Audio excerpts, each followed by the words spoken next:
sa mga apat, mukhang walang nakakaabot ng presyo natin na 100 million ang isa. Hindi ko naman pwedeng ibigay to ng 50 million ang isa kasi luging-lugi ako guys. Sobrang garantisado pa yan guys. Pinag-iisipan ko talaga kung ibibenta ko pa guys. Comment down below guys kung ibibenta pa natin. Pati yung mga iba pa nating supercars. Wala pa dito yung mga Lamborghini, yung mga Ferrari natin no, na ninakaw natin. Comment lang ngayon kung ibibenta pa natin lahat or hindi na. A few moments later. Alright guys, so okay na. Nailabas na yung iba pang mga sasakyan dito. So hindi na tayo gagawa ng ano pa, mga katarantaduhan sa mga bumili sa atin kasi nga nagbayad naman sila ng tama. Deserve naman nila yung mga sasakyan na yun.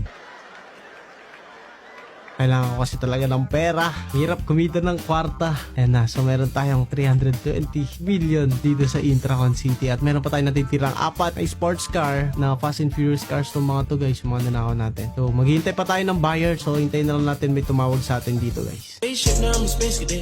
Eto na guys. May tumatawag na. Ano yan? Hello bossing! Sino kaya itong tumatawag na to? Kundi naman buyer to eh. Papunta ako dyan sa location na sinend mo.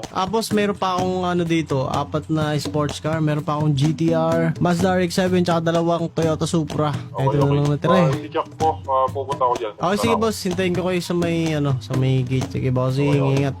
Sino? Putik din ay tumawag pa sa atin. One eternity later. Bossing, wait lang boss. Kaya po ba yung, ay grabe na mahaba. Kaya po ba yung bibili? Ay grabe naman, ba't naglalabas ng baril bossing? Bodyguard kami, bodyguard. 4, mag-isa ko lang. Gay! Mungi naman itong mga to. Pasok bossing, pasok. Ayo, bodyguard dyan. Hindi na makalabas dito kung sakaling gumawa kayo ng hindi maganda. Huh? Okay boss, ano na lang siguro, pakitago muna ng mga baril kasi tayo lang naman nandito. For safety lang, for safety. Bossing, paki-check na lang, bali ito na lang lahat ng mga available na sasakyan. Security, pwedeng pag-check yung makina. Eto boss, bubuksan ko para sa'yo. So, magkano naman yung mga price nito? 150 million. May offer sana ako sa'yo. Sana magustuhan mo na lang. Ano bang offer yan bossing? Mukhang maganda yan 500 million para sa 4. Wait lang bossing pag-isipan ko lang ng Sige lang, check konti. ko lang itong mga sasakyan mo. Okay, mukhang di naman na tayo lugi kasi tinasan ko lang ng 50M bawat isang unit natin. Kasi 100M lang ang benta natin dyan kanina. So pag bibili nyo ng 500,000 lahat, may papatong pa rin guys. At saka nakaw lang naman natin itong mga to eh. Yun lang, sobrang rare lang ng mga to. Wala kang makikita ganyan dito sa city. Okay, may pag-deal na ako guys, 500 yan. Okay na ako boss, okay na ako sa 500 million. Okay ka na ba? Oo. Anong gusto mo? Check ba or cash? Cash bossing, cash kasi kailangan ko talaga eh. Pakilapag na lang boss. Okay, guys, legit ka. Putang ina, may 100 million. Bossing, may tira pa dito ng 1 billion, bossing. Ano gagawin natin? Ay, boss, meron pa akong extra mga sasakyan pero tatawagan na lang kita kung ready to for sale na. Babae po, babae. Baka gusto niyo babae. Bossing ko ako gusto ko. Ilan po?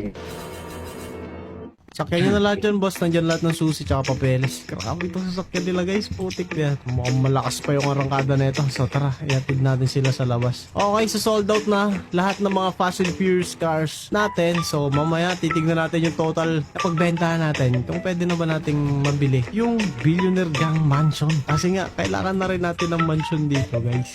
Tsaka mas safe doon, no? Mahirap kasi pasukin yun. Walang ibang pasukan kundi yung gate nila. Okay na, bossing.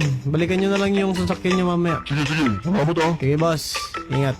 Bye, have a great time. So, hindi ko man lang natanong kung sino yung bumili na yun, no? Siyempre, may mga tropa din tayong carnapper. Tapos, sasabihin na lang natin sa kanila kung saan natin nabenta. Tapos, pwede nilang carnapin din, no? Kasi ako, guys, wala na yun sa akin, eh. Okay na yun. May pera na tayo, eh, oh. 500, okay, 100, 150, 320, 820 million sa isang araw lang guys. Pero syempre, hindi naman madali yung mga pinagdaanan natin para makuha yung mga sports car na yun. Marami pa tayong ibibenta guys. Abangan nyo yan. So comment down below kung gusto nyo pa ipabenta yung mga ibang mga nanakaw nating sasakyan. Syempre pati yung mga motor dyan na pang MotoGP, ibibenta na rin natin para maging pera na, no? Para magamit na natin pambili sa Billionaire Gang Mansion kasi di ko lang kung ilang billion yun. So yung pera natin ngayon dito is wala pang billion. So 820 million pa lang. I think nasa 5 billion. Ganun. Wala akong idea eh. Basta for sale na kasi siya ngayon guys. So abangan nyo yung video na yun. I-upload ko sa mga susunod na araw. So yun lang. Dito ka tatapusin tong gameplay na to. Kita-kits tayo sa mga susunod nating gameplay na Grand Theft Auto 5 Roleplay. Hi guys, this is your boy Erickson Paolo. Peace out. Subscribe.